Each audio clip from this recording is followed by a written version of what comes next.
Assalomu alaykum. Robocon tezagi 0055 masalani yechamiz. Tezkor kodlash 3. Bu masalada bu n beriladi. Bu n'ni chiqarishimiz kerak. Bu yerda qonuniyatni topishimiz kerak. Bu yerda inputda masalan 4 testlar soni, undan keyin 4 ta son berilgan. Demak, shu 4 ta songa mos keluvchi o'sha yuqoridagi qonuniyatni aniqlab, sonlarni chiqarishimiz kerak. Endi bu qonuniyatni qanday aniqlaymiz? Bu yerda bu polinom deb o'ylaylik. Bu e'tibor bersangiz bu yerda oldin qonuniyatni aniqlashda sonlar ketma-ket bo'lsa, ayirib nechinchi darajali polinomligini aniqlardik, to'g'rimi? Bu yerdachi, bu yerda ketma-ket emas. Demak, bu sonni kattaligiga qarab turib taxminan olsak bo'ladi. Kattaroq olsak zarari yo'q. Masalan, 4-daraja, 5-daraja deb olsak ham, keyin o'zi 0 bo'lib qoladi koeffitsient bilan. Shunga zarari yo'q. Endi lekin ko'rinishdan 3-darajaga o'xshayapti. Shunga ana demak, AN teng AN 3-darajali deb o'ylaymiz. AN kub plus BN kvadrat plus C plus D deb o'ylaymiz. Va nima qilamiz? Endi o'rniga qo'yamiz. Masalan, n o'rniga 1 qo'ysak 2 chiqishi kerak. Ana, demak, ana n o'rniga 1 qo'yamiz, e'tibor bering. A ko'paytirilgan 1 ni kubi qo'shilgan B ko'paytirilgan 1 ni kvadrati. Shu 1 qo'yiladi. Ana bu 2. Bu 2 qayerdan keldi? Ana bu. Endi bu 2 ni qo'ysak 10 chiqishi kerak ekan. Ana 2 ni qo'yib, shunga n joyiga 2 ni qo'yamiz 10. Va keyingisi 3 ni qo'yamiz 30, 5 ni qo'yamiz 130. Mana 3 ni qo'yganda 30, 5 ni qo'yganda 130.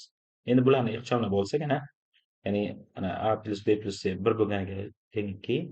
Bu ana 8A plus 4B plus 2C plus D va hokazo. Ixchamlab oldik. Endi shuni yechaylik. Buni yechish uchun eng yaxshisi ana bu keyingi tenglamadan bitta oldingi tenglamani ayiramiz. Masalan, ana 8A dan A'ni ayirsak, demak 7A. 4B'dan B'ni ayiramiz 3B. 2C'dan C'ni ayiramiz C. D'dan D'ni ayirganda yo'qolib ketadi. 10dan 2ni ayiramiz 8. Xuddi shunday endi bu tenglamadan bu tenglamani ayiramiz. 27A'dan 8A'ni ayirsak 19A. 9B'dan 4B'ni ayirsak 5B. 3C'dan 2C'ni ayiramiz C. D'dan D'ni ayirsak yo'qolib ketadi. 30dan 10ni ayirsak 20. Endi 125A'dan 27A'ni ayiramiz. Ya'ni 98A. 25B'dan 9B'ni ayirsak 16B. 5C'dan C'ni ayirsak 2C, D'lar yo'qolib ketadi. 130dan 30ni ayirsak 100. Endi ana bu tenglamani e'tibor bering. Hammasi koeffitsiyentlar uchun bo'lganga 2 ga bo'lib yuboramiz. Ana 49A plus 8B plus C teng 50 bo'ladi. Ya'ni 3 ta tenglama bo'ldi anaqadan. 3 ta noma'lum, 3 ta tenglamani. 1, 2, bu uchinchisi. Endi nima qilamiz? Xuddi shunday davom etamiz. Endi bu tenglamadan bu tenglamani ayirsak, ya'ni 19A'dan 7 tani ayiramiz 12A. 5B'dan 3B'ni ayirsak 2B. C'dan C'ni ayiramiz yo'qolib ketadi. 20dan 8ni ayirsak 12. Endi ana 49A'dan 19A'ni ayiramiz. Bu tenglamalar bir xil, e'tibor bering, bu 2 ga bo'lingan edi. Bundan buni ayiramiz, bundan buni, bundan buni. C'lar yo'qolib ketishi kerak-da maqsad. Demak, 49dan 19ni ayiramiz 30A. 8B'dan 5B'ni ayirsak 3B. 50dan 20 ayiramiz 30. Endi bunda e'tibor bering, birinchi tenglamani 2 ga bo'lib yuboramiz. Mana qarang, 6A B plus 6 bo'ladi. Ikkinchi tenglamani 3 ga bo'lib yuboramiz. Mana 10A plus B teng 10. Shu tenglama bu. Demak, ikkita noma'lum, ikkita tenglama. Endi nima qilamiz? Bu tenglamadan bu tenglamani ayirsak, 10A'dan 6ni ayiramiz 4A teng B'lar yo'qolib ketadi. 10dan 6ni ayiramiz 4. Bundan A'ni topa olamizmi? Ikkala tomonni 4 ga bo'lib yuborsak, A teng 1 bo'ladi. Endi A teng 1 ni yuqoriga keltiramizda, ana bu tenglamaga qo'ya olamiz. Mana 6A plus B teng 6 bo'lsa, 6-ni joyiga A ni joyiga 1 ni qo'yamiz. Ana 6 ga bo'lingan 1 plus B teng 6. Bu 6 lar ixchamlanib ketsa, B teng 0 ekan. Endi bu yuqoridagi ana bu tenglamani olamiz. Xohlagan tenglamani olsak bo'ladi, endi biz osonrog'ini olamizda. Buni bu yerga qo'ysak, demak, A va B'larni bilamizmi? Ha, 7 ko'paytirilgan 1 qo'shilgan 3 ko'paytirilgan 0. Plus C teng 8. Demak, bu yerdan 7 bu 0 bo'lsa, bu 7 bu 8, 7 bu yoqqa o'tsa 1 bo'ladi. Demak, C teng 1 ekan. Endi ABC'larni bilamiz. Ana bu tenglamani olamiz. Ana ABCD'larni, bunda D'ni topib olamiz, to'g'rimi? 1 0 1 bu ABC'lar. Demak, bu 2 bo'lsa, bu 2 lar ixchamlanib ketsa, demak, D teng 0 bo'lar ekan. Endi ana boyagi formulaga qo'yamiz. Endi ABCD'larni bilamiz-ku. Mana A ni joyiga 1 ni, B ni joyiga 0, C ni joyiga 1, D ni joyiga 0. Ya'ni ana n kub bu 0 bo'lsa plus n. Xohlasak buni n ni qavsdan tashqariga chiqarsak, n ko'paytirilgan n kvadrat plus 1. Ana shu demak umumiy formula ekan. Shuni bemalol tekshirib ham ko'rishimiz mumkin.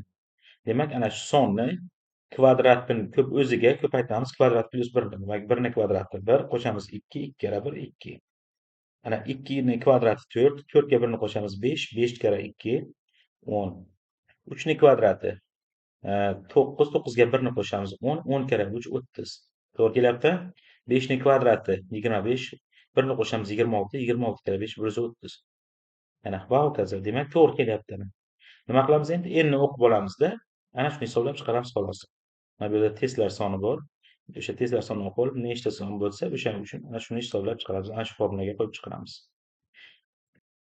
Demak, bu masalaning sharti va algoritmi edi. Keling, endi shu masalani Pythonda yechaylik.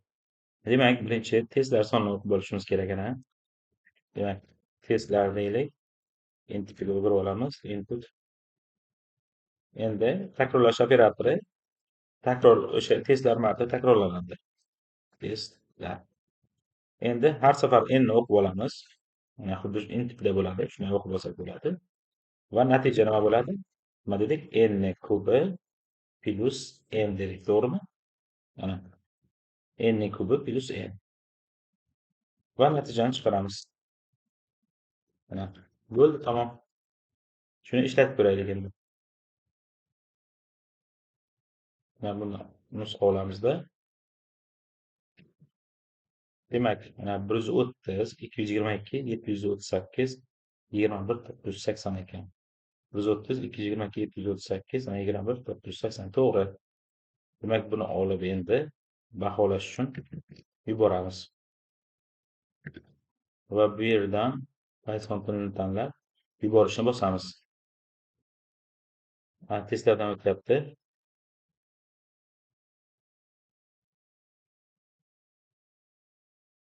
Ay, 10 ta test bor ekan shekilli. Accept bo'ldi. Bu degani to'g'ri degani. Demak, bu masalaning Pythondagi yechimi edi. Quyidagi Telegram, YouTube va Instagram kanallariga obuna bo'lamiz. Ilmni tarqalishiga hissa qo'shish uchun like bosamiz va keyingi videolarni o'tkazib yubormaslik uchun qo'ng'iroqchani bosib qo'yamiz.